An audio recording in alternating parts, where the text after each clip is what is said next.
Selalu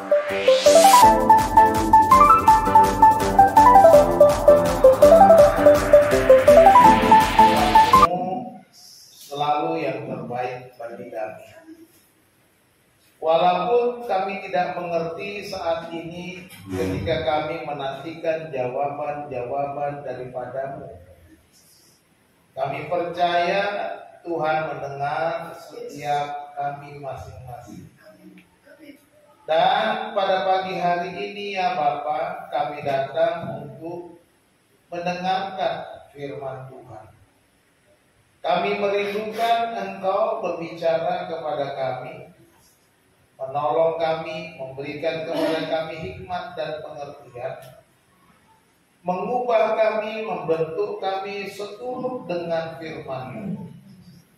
Biarlah Engkau berbicara ya Bapa, jangan tinggalkan kami, jangan lewati kami Tuhan, tetapi biarlah berkat-Mu turun atas kami.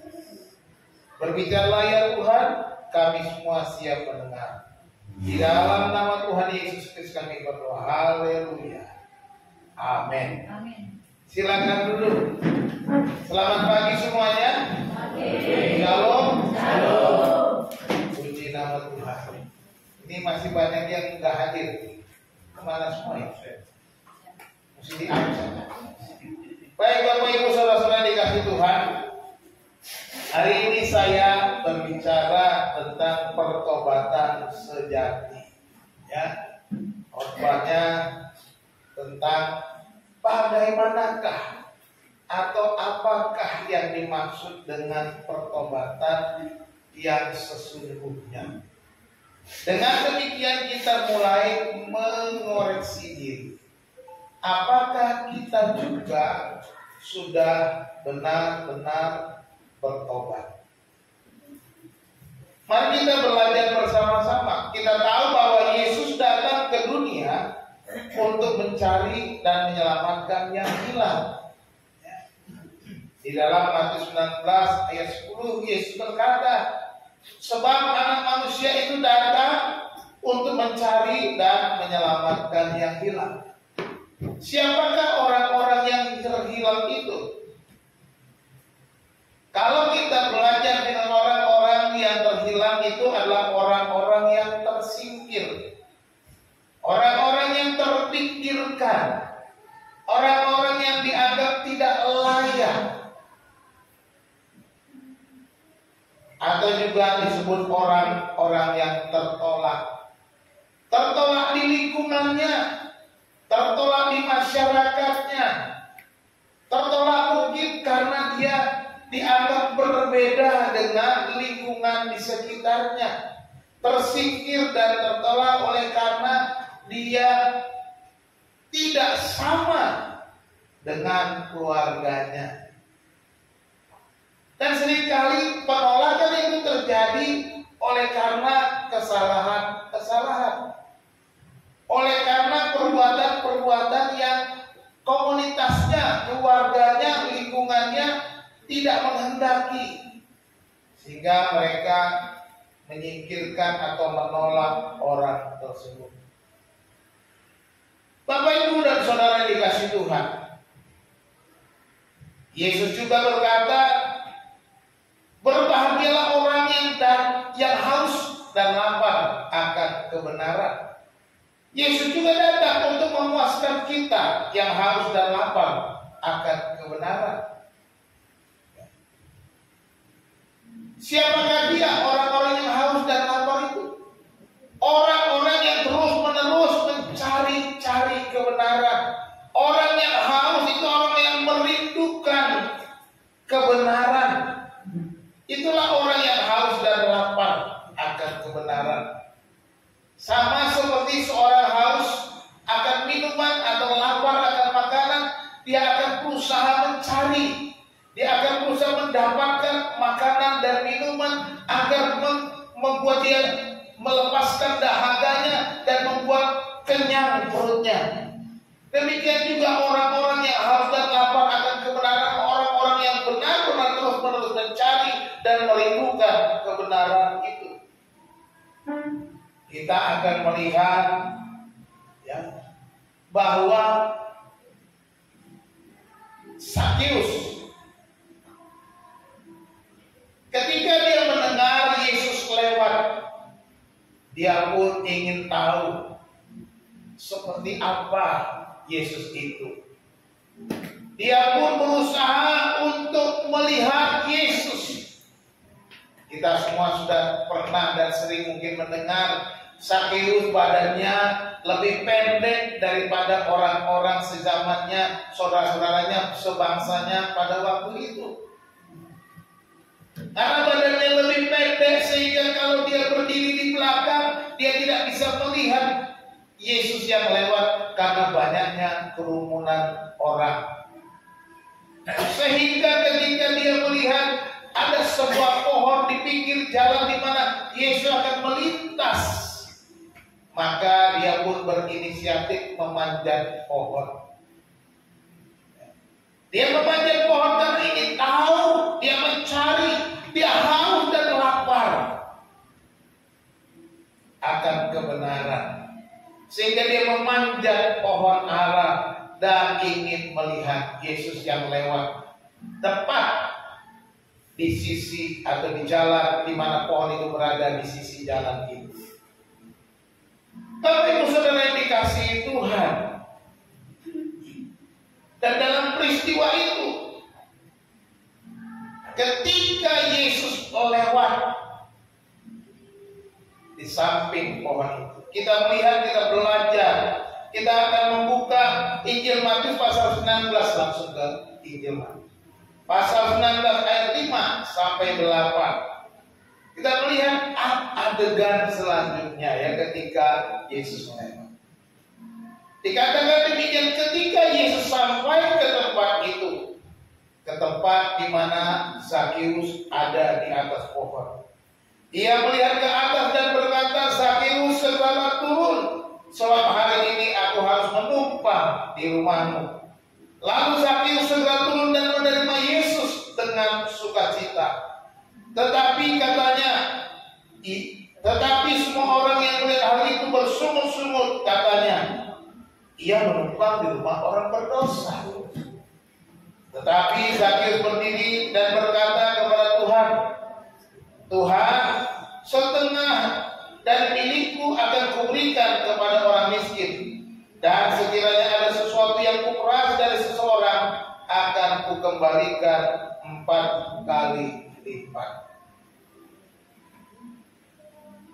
Demikianlah yang terjadi ketika Zakeus bertemu dengan Yesus.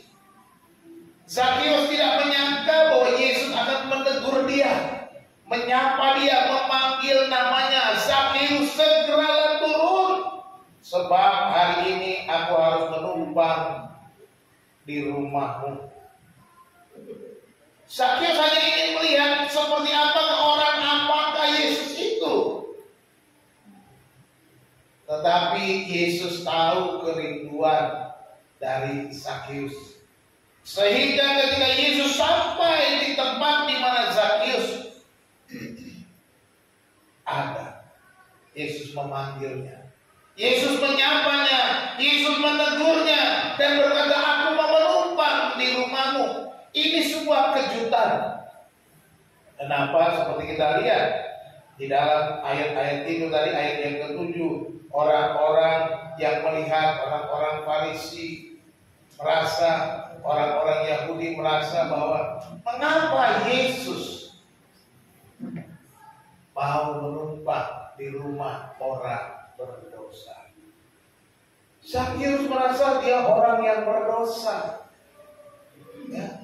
Dan ketika Yesus mengajaknya untuk bertemu, berjumpa dengan dia, ada masalah dengan ayat? Iya, Pak. Itu Matius 19 ayat 5 bukan itu, Pak. Salah. Harusnya Lukas 19 itu, Pak. Ya. Lukas 19. Kalau Matius itu berbeda. Lukas ya? Oke. Sorry, berarti Lukas 19 bukan Matius. Maaf. Ya, salah menuliskan. Lukas 19 ayat 5 sampai 8. Tolong diganti. Nah, Bapak Ibu Saudara yang dikasihi Tuhan, ya, kita melihat bahwa Zakius pun segera turun. Nah, di sini kita melihat ada dua sisi yang penting dari pertobatan yang sejati itu. Ada dua sisi penting. Ya, cuma dua pertobatan itu yang penting. Seperti dua sisi mata uang. Ya, kalau uang ada dua sisi. Saya pakai koin aja, bos saya gede-gede. Ya. Di sini ada gambar burung Garuda. Di sini ada angka 500 dan bunga melati ya. Dua sisi mata uang. Pertobatan juga gambarannya seperti itu. Dua sisi ini tidak bisa dipisahkan. Kalau uang ini cuma sebelah saja, cuma ada angka 500 saja, tapi di sini tidak ada, polos saja, itu bukan uang 500. Nggak laku nanti. Demikian juga kalau uang kertas. Uang kertas kalau cuma sebelahnya aja ada gambar Soekarno-Hatta, yang sebelahnya cuma merah polos, nggak laku. Dua sisi mata uang, dua-duanya harus ada, tetapi harus asli gitu kan ya. Kalau palsu juga nggak laku. Nah, apa sisi yang pertama? Sisi yang pertama adalah menerima dan percaya kepada Yesus. Itu sisi yang pertama. Di dalam ayat yang ke-6 itu dikatakan, lalu Zakius segera turun dan menerima Yesus dengan sukacita. Jadi perhatian, ini sisi yang pertama yang paling penting adalah ketika kita berjumpa dengan Yesus, ketika Yesus memanggil nama kita, ketika Yesus mencari kita, ketika kita bertemu dengan Yesus, maka kita harus merespon dengan menerima dan percaya. Perhatikan di situ kata segera.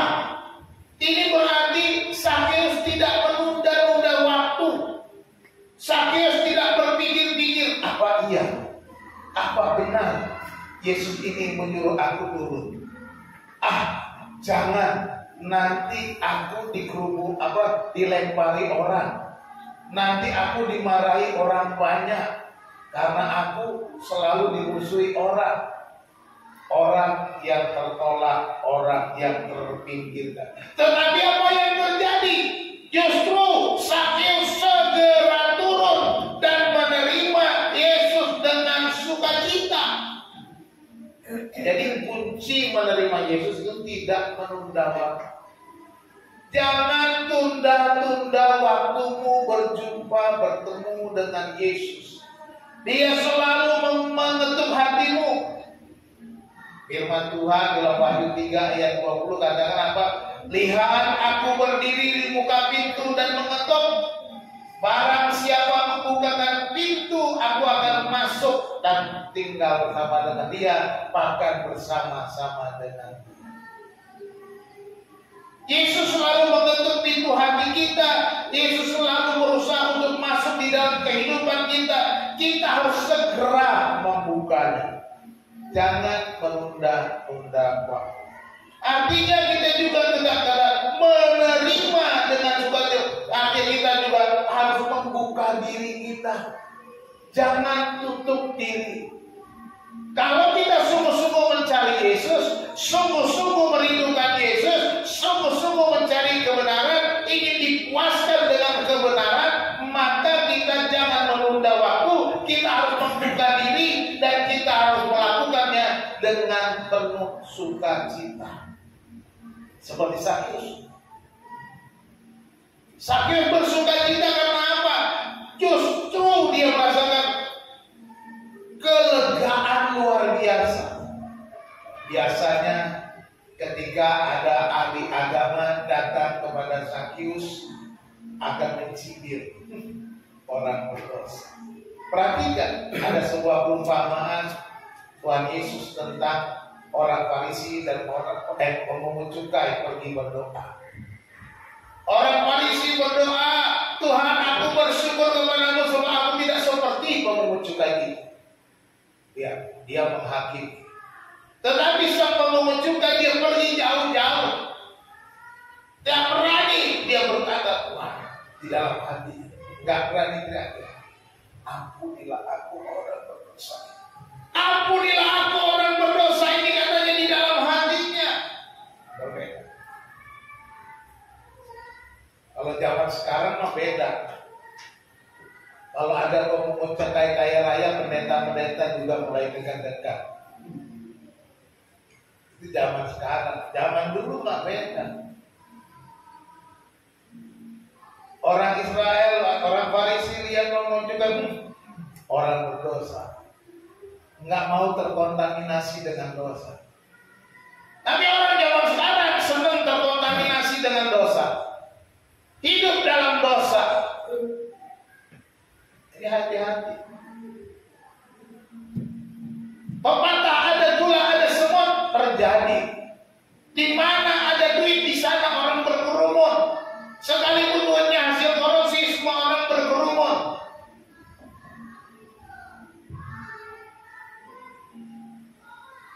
Hati-hati. Jangan kita juga terlibat, ya kan? Boleh dekat dengan siapa saja. Boleh dekat dengan orang-orang yang berduit. Boleh dekat dengan orang-orang yang mapan kaya raya, boleh. Tapi jangan dengan maksud hanya untuk kecipratan, gitu. Bukan itu. Tetapi apa yang dimaksud? Supaya kita membuat dia hidup dalam Tuhan, supaya kita bersaksi mengandalkan Tuhan, bertobat kalau dia punya kekayaan hasil korupsi, punya kekayaan hasil merampok, punya kekayaan hasil berjudi, punya kekayaan hasil perbuatan yang jahat, kita harus mempengaruhinya. Jangan sampai justru kita memanfaatkannya.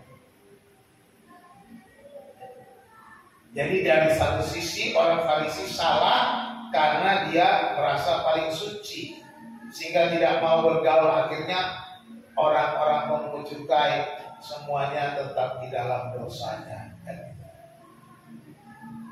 Satu sisi masa kini ada orang Farisi yang dekat dengan pemungut cukai, tapi mau kecipratan uangnya saja, tidak memberitakan pertobatan. Kita harusnya seperti Yesus.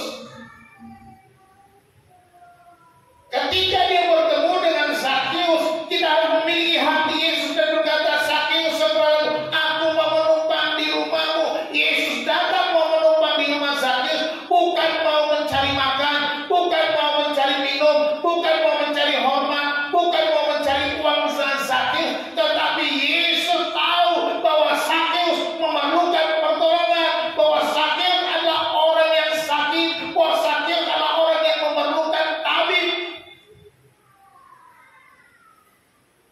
Zakius memerlukan penebusan dari dosa-dosanya. Itulah yang dilakukan Yesus. Inilah yang harusnya kita miliki, supaya setiap orang yang kita temui menerima dan percaya kepada Yesus dengan melakukan tindakan segera, tidak menunda, membuka diri dengan penuh sukacita menerima Yesus sebagai Tuhan dan Juru Selamatnya. Inilah yang harus kita perbuat ketika kita berjumpa dengan orang-orang di sekitar kita. Jangan sampai kita lupa untuk menyatakan kebenaran. Jadi ini sisi yang pertama, menerima dan percaya kepada Yesus. Menerima dan percaya kepada Yesus, bukan kepada yang lain. Sisi yang kedua yang penting adalah berubah secara radikal. Wah, Bapak Pendeta ngajarin radikalisme nih, bukan radikalisme yang asal-asalan. Ya. Perubahan yang radikal artinya apa? Perhatikan yang terjadi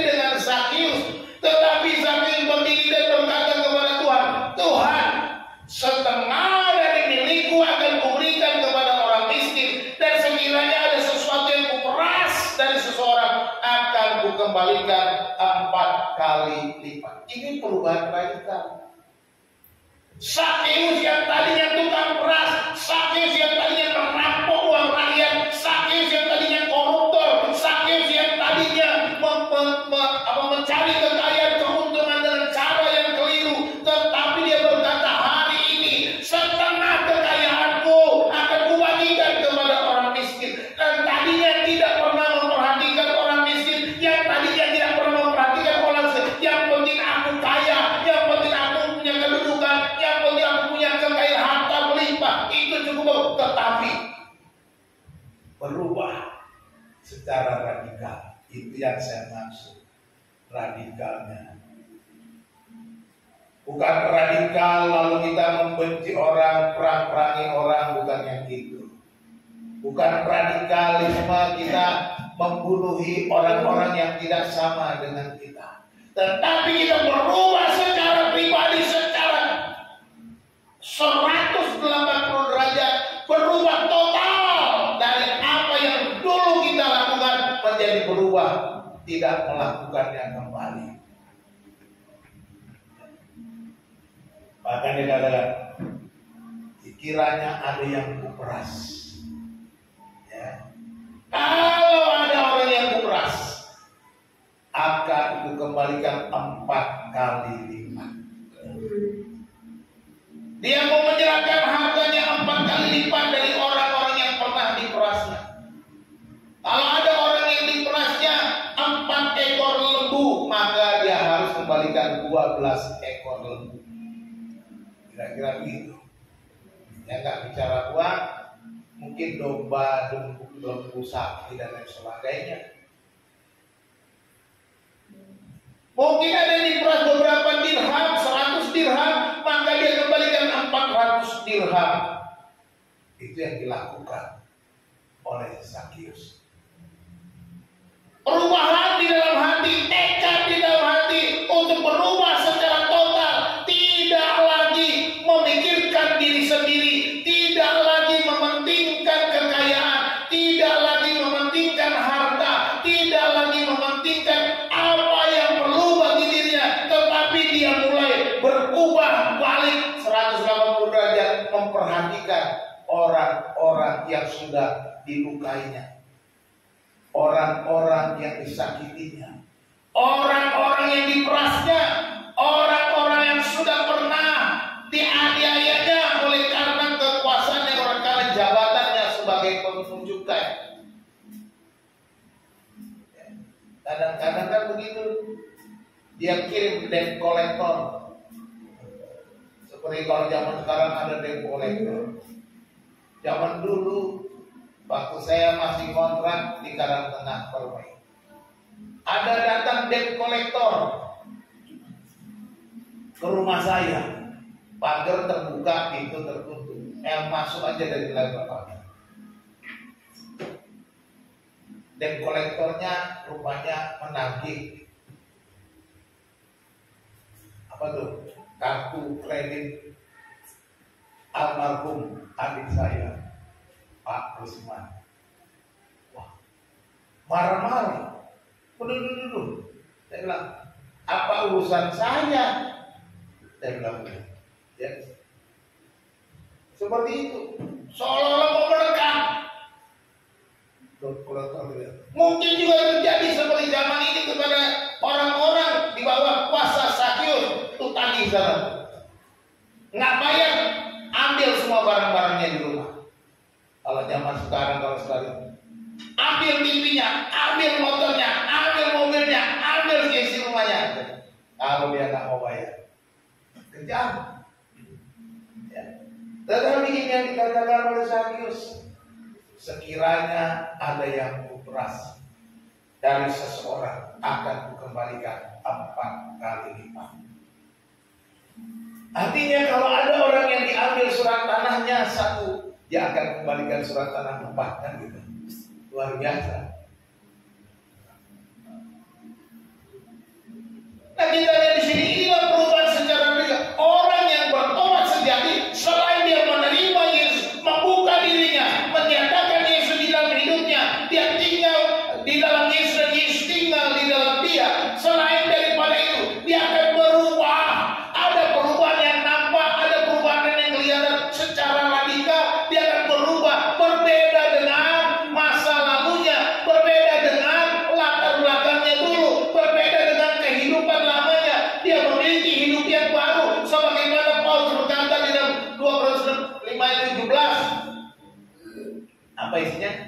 Jadi siapa yang ada di dalam Kristus, ia adalah ciptaan baru. Yang lama sudah berlalu, sesungguhnya yang baru sudah datang. Inilah perubahan radikal itu. Yang lama berlalu, yang baru sudah datang.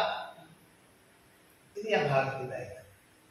Jadi inilah pertobatan itu. Pertobatan harus ada perubahan.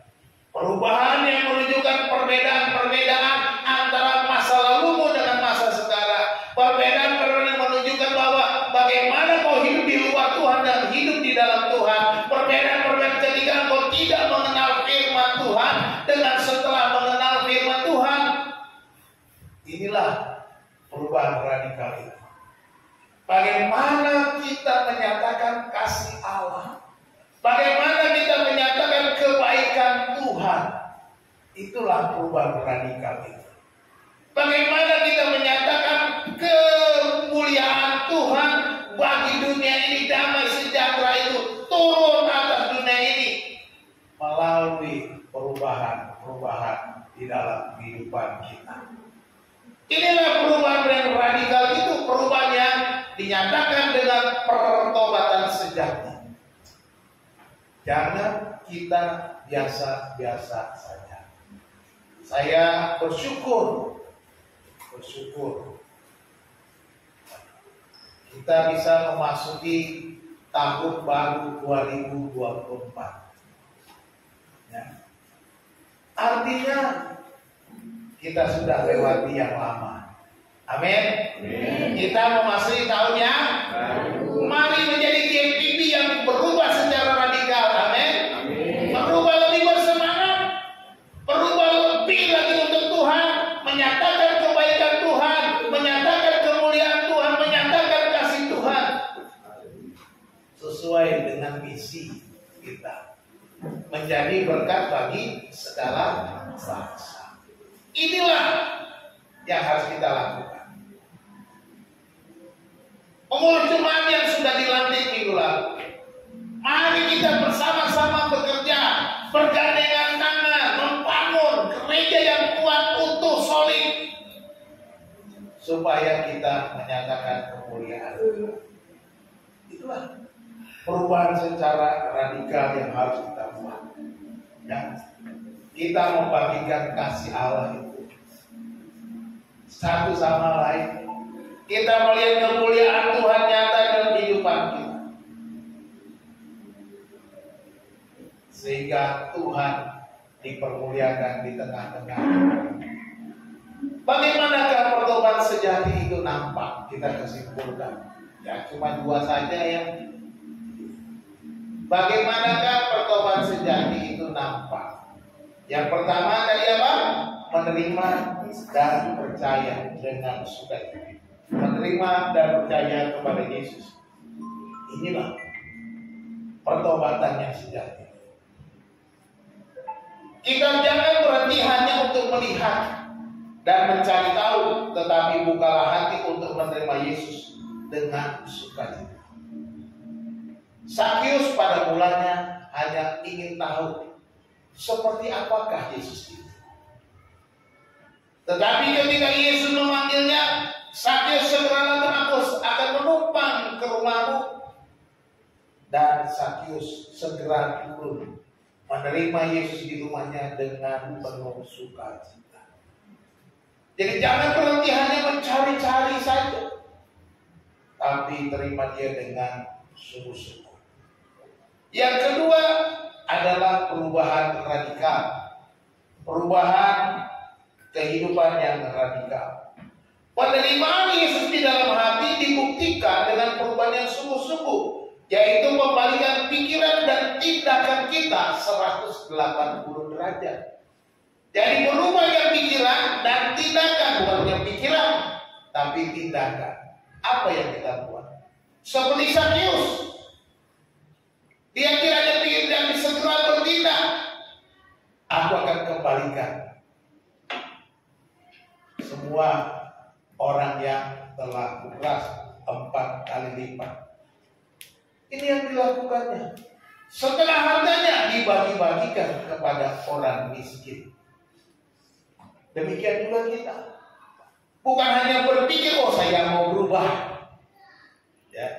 Oh saya mau melakukan ini, itu, dan lain sebagainya. Cuma di pikiran. Tapi tindakannya nggak ada. Itu artinya no action thought only. NATO orang singkatnya ya. Atau bahasa Indonesianya omdo. Omong doang. Itu dia, cuma ada di pikiran, ngomong tapi nggak bertindak. Tapi perubahan radikal ada di omongan sama dengan di tindakannya. Inilah pertobatan yang sejati sesungguhnya.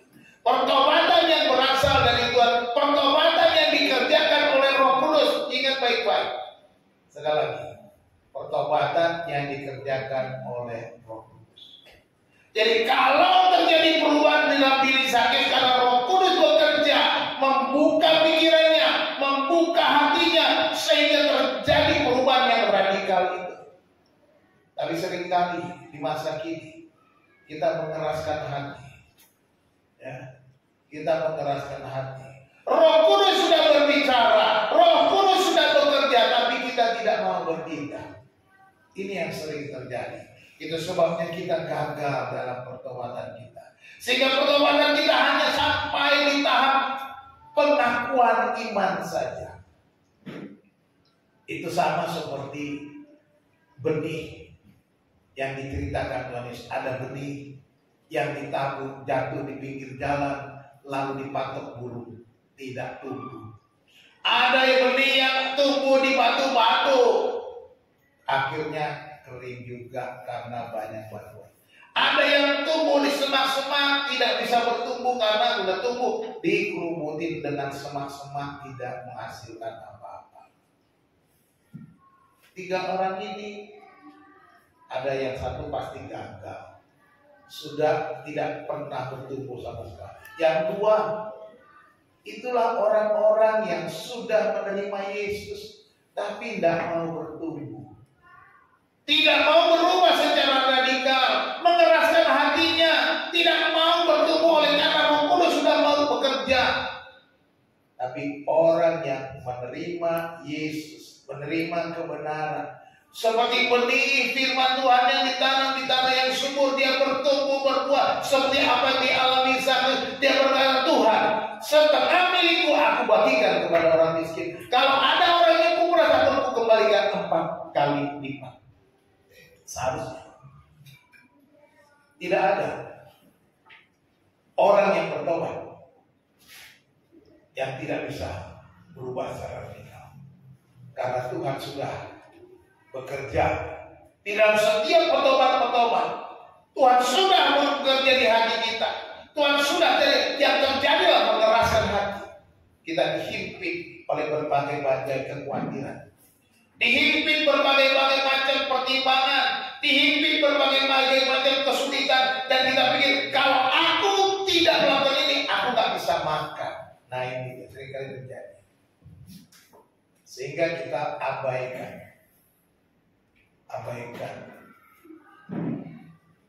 Ingat baik-baik.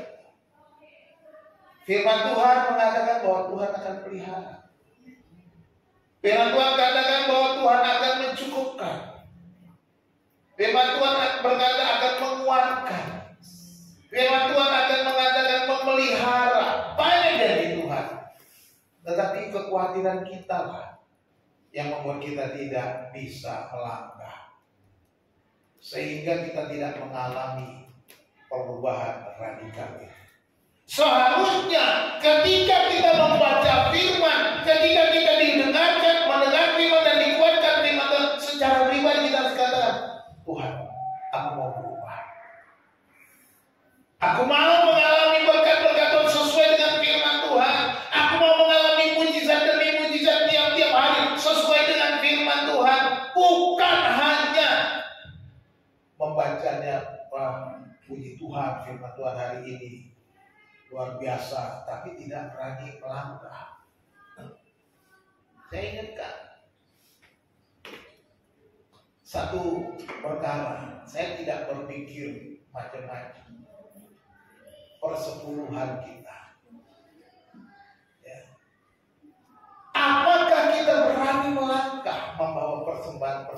persetujuan itu ke rumah Tuhan. Sebab firman Tuhan katakan, bawalah persembahan persepuluhan itu ke rumah Tuhan, supaya ada persediaan makanan di rumahku. Itu yang Tuhan katakan, bawa supaya ada persediaan makanan di rumah. Dan ujilah aku, kata Tuhan, apakah aku tidak membuka tingkap-tingkap langit mencurahkan. Tuhan berkata kepada orang Israel, aku yang akan menurunkan hujan untuk ladang-ladangmu, sehingga ladang-ladangmu bisa diberkati. Dengan kata lain, aku akan menurunkan berkah, membuka jalan, memberikan kesuruhan atas segala usahamu, pekerjaanmu. Tapi jangan lupa. Tapi kita pikir per bulan, gajiku segini, bukan sih per sebulan, habislah aku. Itu yang terjadi, kekhawatiran kita. Khawatir kurang, khawatir gak cukup, khawatir gak dapat apa-apa. Itu yang terjadi. Banyak lagi. Firman Tuhan, orang yang memberi sedikit akan menuai sedikit. Orang yang memberi banyak akan menuai banyak.